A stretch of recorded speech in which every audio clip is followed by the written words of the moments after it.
एक समय की बात है। एक छोटे सा गांव था जहां एक व्यक्ति सिद्धार्थ अपने सुखद जीवन में व्यस्त था। उसने सब कुछ छोड़ा, लग्जरीज को त्याग दिया क्योंकि उसे आंतरिक सुकून की तलाश थी। उसने अपने माँ बाप की अधिकांश संपत्ति को त्याग कर वन में चला गया। उसके मन में कुछ भयंकर सवाल थे, जिनका जवाब ढूंढते ढूंढते उसने अपने आप को एक वृक्ष के नीचे बैठा हुआ पाया। वहां उसने तपस्या और ध्यान में अपने मन को शांत किया और एक दिन उसके अंदर एक नया प्रकाश जगमगा उठा। उसने अपने ज्ञान को शेयर करना शुरू किया, लोगों को सिखाते हुए कि दुहक का मूल कारण इच्छा और आसक्ति है। उसने उन्हें बताया कि मोक्ष और आंतरिक सुकून सिर्फ अहिंसा, सत्य, अस्तेय, ब्रह्मचर्य और अपरिग्रह में ही मिल सकता है। एक दिन सिद्धार्थ ने एक दुखी व्यक्ति को देखा जो अपने बेटे के मरने पर व्याकुल था।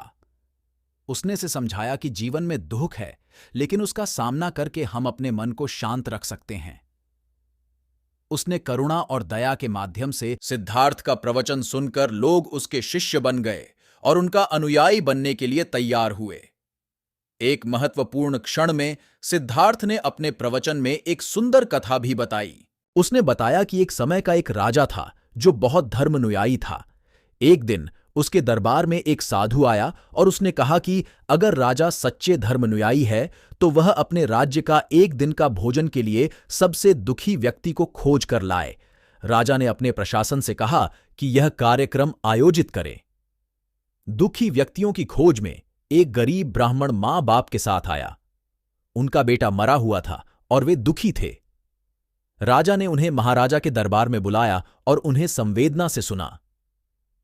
सिद्धार्थ ने यह कहानी सुनाते हुए कहा, राजा ने उन गरीब ब्राह्मण को समझाया कि जीवन में दुख तो होता है, लेकिन हमें उससे सामना करना चाहिए।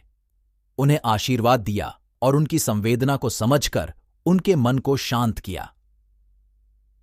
इस कथा से सिद्धार्थ ने अपने शिष्यों को यह सिखाया कि हमारे जीवन में दुख तो होता है, लेकिन हमें उससे सामना करके और दूसरों की मदद करके ही सच्चा सुख प्राप्त हो सकता है। इस कथा ने लोगों के दिलों को छू लिया और सिद्धार्थ के प्रवचन से भरी धारा में प्रेम और संवेदना का वातावरण बना।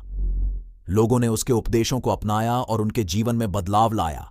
आखिरकार शिक्षक के वचनों ने उन्हें एक नए दृष्टिकोण और जीवन के मूल्यों का सही अर्थ सिखाया, जिससे वे न सिर्फ अपने जीवन को समृद्धि से भर दें, बल्कि उनके पास अब एक सार्थक और आदर्शवादी जीवन हो।